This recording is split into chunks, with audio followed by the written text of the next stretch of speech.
inhibidoras o bien por supresión a través de un perfil de células TH3, productoras de triquetilmeta y telocineas.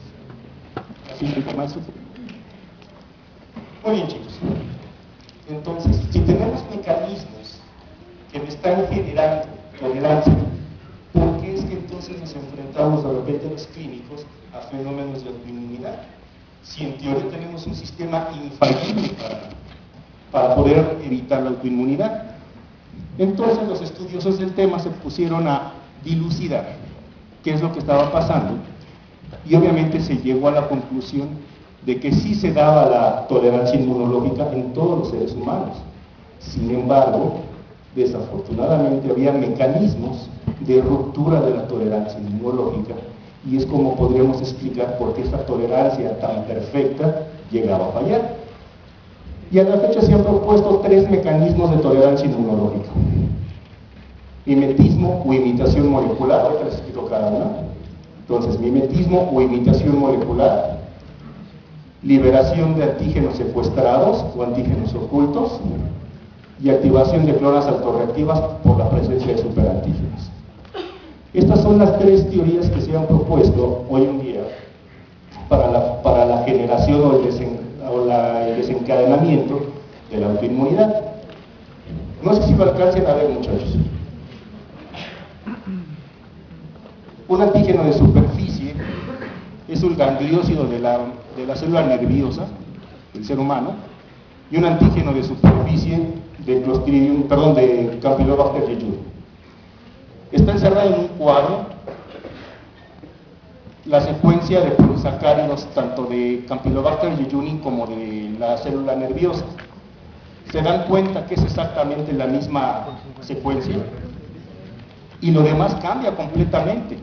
¿Sale y vale? ¿Qué es lo que hizo el Campylobacter jejuni? Tratarse de parecer a ciertas estructuras del organismo para evadir la respuesta inmunológica. Son mecanismos de evasión del pobre bichito, para que no sea atacado por los anticuerpos.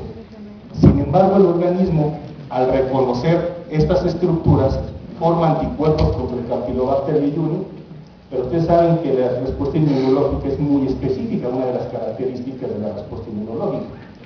Entonces, al reconocer esta secuencia y al encontrar la misma secuencia en células nerviosas, pues el ataque viene tanto para el Campylobacter, pero también para las células nerviosas. Fisiopatogenia que se explica la esclerosis lateral amiotrófica originada o vinculada a la infección por Campylobacter jejuni. Mecanismos de imitación o mimetismo molecular. ¿Sí más o menos les quedó claro qué es este mecanismo? Ok. Otra teoría, liberación de antígenos secuestrados. Fíjense que resulta que durante la embriogénesis hay sitios que se conocen como inmunológicamente privilegiados. Esto quiere decir que estas células, que estos órganos, por alguna razón de la naturaleza, no estuvieron en contacto con nuestro sistema inmunológico. Por tal motivo, mi sistema inmunológico no reconoce ciertos sitios presentes en mi organismo. A eso le llamamos sitios inmunológicamente privilegiados. Dentro de los sitios inmunológicamente privilegiados tenemos al útero, testículos, córneas y tiroides. Un ejemplo muy sencillo. El trasplante más antiguo, pero sí el trasplante más exitoso a nivel mundial, ¿cuál es? Córneas, porque no hay rechazo. ¿Sale, vale? Bueno, estos antígenos están ocultos o bien están secuestrados. Cuando hay una agresión, ya sea traumática o infecciosa, estos antígenos pueden liberarse a circulación. Y como jamás han sido reconocidos por el sistema inmunológico, al liberarse, evidentemente lo reconocen como un antígeno extraño, como algo extraño para el organismo, vamos, como un inmunógeno. ¿Y qué es lo que pasa? Se monta respuesta inmunológica específica. Vamos a hablar, por ejemplo, del caso de la oftalmia simpática. La oftalmia simpática es una patología que se genera posterior a un traumatismo ocular. ¿Se acuerdan de la película de Pepe el Toro? No es que la de Pepe el Toro, no es chismoso, es la de... Fue una de esas donde le sacan el ojo al villano. No, nosotros los podemos exactamente. Bueno, seguramente a este amigo tuvo que haber generado un proceso de oftalmia simpática. ¿Por qué? Porque hubo un traumatismo ocular, es decir, hubo liberación de antígeno secuestrado. Es decir, los antígenos que se liberaron de la córnea del globo ocular que se lastimó, sufrieron su presentación de antígenos y la formación de células competentes en contra de los antígenos secuestrados en el globo ocular y anticuerpos. Pero pues obviamente del lado que le sacaron el ojo al amigo pues ya no había que atacar. Entonces, ¿qué creen que pase? Pues que la respuesta se monta en contra del ojo sano. Y entonces la oftalmia simpática es una ceguera producida por una liberación de antígenos, es una reacción inmunológica en contra del órgano sano. Lo mismo lo que pasa muchas veces a algunos varoncitos, que por alguna razón, un golpe, una caída, una riña, sufren traumatismos testiculares, hay liberación de antígeno y es lo que es un método de vasectomía muy efectiva y un poco dolor. Ok, entonces este es otro mecanismo de liberación, perdón, de ruptura de la tolerancia. Mimetismo molecular y liberación de antígenos secuestrados. Y finalmente, muchachos, la presencia de superantígenos.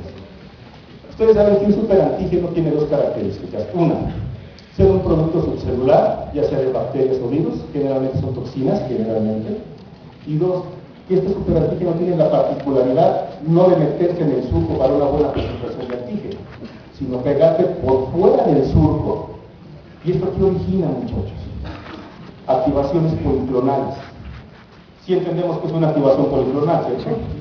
Bueno, y entonces, si esta activación policlonal llega a pegar a una clona autorreactiva que ha estado suprimida por tolerancia periférica, pues esta activación policlonal me echa las clonas autorreactivas y ahí podemos explicar la autoinmunidad por estos tres mecanismos de ruptura de la tolerancia. Por ejemplo, hablando de superantígenos, es muy sabido la teoría de las abuelitas que le dicen a las hijas o a las nietas: si estás planchando no vayas a lavar trastes, porque del frío al calor que origina el reumatismo. Pues es la neta del planeta, muchachos. ¿Por qué? Porque ahí hay un choque térmico de calor a frío, y este choque térmico estresa células del organismo y se liberan proteínas de choque térmico, las HSP, específicamente de un peso molecular de 60 y 70 kilodaltones, que se han implicado directamente como antígenos desencadenantes de artritis reumatoide. ¿Por qué? Porque funcionan como superantígenos la liberación de proteínas de choque térmico del organismo. Entonces, si tienen razón las abuelitas de repente lo que dicen. ¿La que sigue más, por favor? Muy bien, chicos. Yo creo que esto ya lo recibió ustedes hasta el momento, pero bueno, no está por demás volvérselos a mencionar. Una vez que tenemos esta ruptura de la tolerancia, pues se genera lo que conocemos los inmunólogos como daño inmunológico. Y que unos años atrás los investigadores, con Siger, nos hicieron las cosas más fáciles para entenderlas y entonces nos hicieron el favor de clasificar el daño inmunológico en base a los efectores celulares y moleculares que participan en el daño inmunológico. Entonces, tipo 1, hablamos de la